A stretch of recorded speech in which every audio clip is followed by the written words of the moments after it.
આપના નેતા જિગ્નેશ મેવાણીના સમર્થનમાં આવ્યા હોવાની વાત સામે આવી રહી છે। અમે કોંગ્રેસને કહું છું, તમારા જેવા ખડલા અમે નથી, અમે જિગ્નેશ મેવાણીને જાહેરમાં સમર્થન કરીએ છીએ। આજ કોંગ્રેસીઓ ત્યાં જઈને તાળીઓ પાડતા હતા એવા નફા તમે નથી।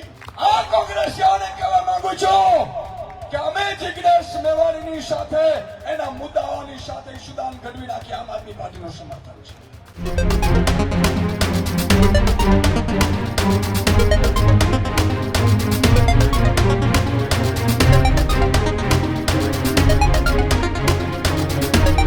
સમાચારોમાં આગળ વાત ગુજરાતની રાજનીતિને લઈને કરીએ તો રાજનીતિમાં છેલ્લા 10 દિવસથી જિગ્નેશ મેવાણી આમ તો ચર્ચામાં છે, કારણ કે તેમણે થરાદ પોલીસ સ્ટેશન બહાર લોકો સાથે આંદોલન કર્યું નાનું, અને એની અંદર પોલીસ પર પ્રહારો કર્યા। આ પ્રહારો કર્યા બાદ ગુજરાતની અંદર રાજકારણ જે છે તે ગરમાયું છે। રાજકારણને લઈ મહત્વપૂર્ણ સમાચાર અત્યારે સામે આવી રહ્યા છે કે જ્યાં આપના નેતા જિગ્નેશ મેવાણીના સમર્થનમાં આવ્યા હોવાની વાત સામે આવી રહી છે।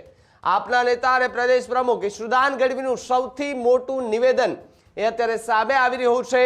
ઈશુદાન ગઢવીએ જિગ્નેશ મેવાણીને સમર્થન કર્યું છે, જિગ્નેશ મેવાણીની વાતને સમર્થન કર્યું છે। કોંગ્રેસના નેતાઓ પર ગંભીર અને આકરા પ્રહારો પણ કર્યા છે। એની સામે જિગ્નેશ મેવાણીને સમર્થન કરતા ઈશુદાન ગઢવી જોવા મળ્યા। ઈશુદાન ગઢવીએ કોંગ્રેસ પાર્ટીને ટોણો માર્યો છે। તમારા જેવા અમે ખદડા નથી તેવી વાત ઈશુદાન ગઢવીએ કરી છે। સાથે જિગ્નેશ મેવાણીના મુદ્દે અમે તેમના સમર્થનમાં છીએ તેવી વાત ઈશુદાન ગઢવીએ કરી। ગુજરાતની અંદર આમ તો આજે છેલ્લા 5 દિવસ કરતા આમ તો જે વધુ મુદ્દો ગરમાયો છે છેલ્લા 5 દિવસથી કે જ્યાં જિગ્નેશ મેવાણીનો વિરોધ થતો જોવા મળે। પોલીસના પટ્ટા ઉતારવાની વાત, ટોપી ઉતારવાની વાત, આ બધી વાતો વચ્ચે જિગ્નેશ મેવાણી કે જેમને સામે કાર્યવાહી કરવામાં માંગ કરવામાં આવી રહી છે, વિરોધ કરવામાં આવી રહ્યો છે, પોસ્ટરો લઈને લોકો રસ્તા પર ઉતરી આવી રહ્યા છે। ક્યાંક કે કોંગ્રેસની જે જન આક્રોશ યાત્રા નીકળી રહી છે એની વચ્ચે લોકો આવી રહ્યા છે કે તમને એ માફી મગાવે, જિગ્નેશ મેવાણીએ માફી માંગવી જોઈએ, આ પ્રકારની વાત કરી છે। ત્યારે ગુજરાતની અંદર ફરીવાર ન માત્ર જિગ્નેશ મેવાણી અને પોલીસ ચર્ચામાં છે, ચર્ચા એ દારૂનો મુદ્દો પણ છે। દારૂ, ડ્રગ્સ, આ બધા જ મુદ્દાઓ જે છે તે કેટલાય સમયથી ચર્ચામાં છે, પરંતુ જિગ્નેશ મેવાણીના નિવેદન બાદ વધુ ચર્ચા જે છે તે આ મુદ્દા ઉપર થઈ રહી છે। ત્યારે જિગ્નેશ મેવાણીના સમર્થનમાં એમનો સમાજ જે છે તે આવી રહ્યા છે, આગેવાનો આવી રહ્યા છે, આવેદનો આપી રહ્યા છે કે એમણે જે પણ કહ્યું એ સાચી વાત કહી છે, તે પ્રકારની વાત તેમના આગેવાનો કહી રહ્યા છે, કોંગ્રેસના નેતાઓ કહી રહ્યા છે। પરંતુ એની વચ્ચે જિગ્નેશ મેવાણીના સમર્થનમાં આપ નેતા ઈશુદાન ગઢવી આવ્યા।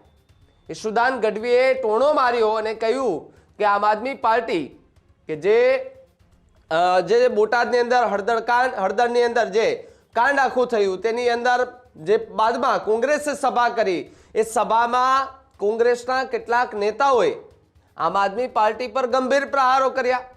જે અમારા નેતાઓ જેલની અંદર ગયા તેમને પણ એમને વિરોધ કર્યો હતો, તેમને પણ જેમ તેમ કહ્યું હતું, તેમની સામે પણ એમણે સવાલો ઊભા કર્યા હતા, પરંતુ અમારે એનાથી કંઈ લેવા દેવા નથી। માત્ર ને માત્ર અમારે સમર્થન હોય તો એક જિગ્નેશ મેવાણીને છે। કોંગ્રેસ પાર્ટીને તેમણે ખૂબ મોટો ટોણો માર્યો છે। પેલા વિડીયો પણ સાંભળો કે જેની અંદર ઈશુદાન ગઢવીએ જે જિગ્નેશ મેવાણી છે તેને સમર્થન આપ્યું, પરંતુ કોંગ્રેસ પાર્ટીને કયા પ્રકારનો ટોણો માર્યો હતો। રાજેશભાઈએ ડ્રગ્સના મુદ્દા ઉઠાવ્યા। પાર્ટી ગમે તે હોય, કોઈ પણ વ્યક્તિ ડ્રગ્સને મુદ્દે લડશે, દારૂના મુદ્દે લડશે, દરેક સમાજના મુદ્દે લડશે, ખેડૂતોના મુદ્દે લડશે। અમે કોંગ્રેસને કહું છું, તમારા જેવા ખડલા અમે નથી, અમે જિગ્નેશ મેવાણીને જાહેરમાં સમર્થન કરીએ છીએ। જે દિવસે આમ આદમી પાર્ટીએ ખેડૂતોએ બોટાદમાં ગયા હતા, બોટાદમાં કરદા બંધ કરાવ્યા, અમારા રાજુ કરપડા, પ્રવીણ રામ, પિયુષ પરમાર, રાજુ બોરકતરિયા જેલમાં ગયા ને ત્યારે આજ કોંગ્રેસીઓ ત્યાં જઈને તાળીઓ પાડતા હતા એવા નફા તમે નથી।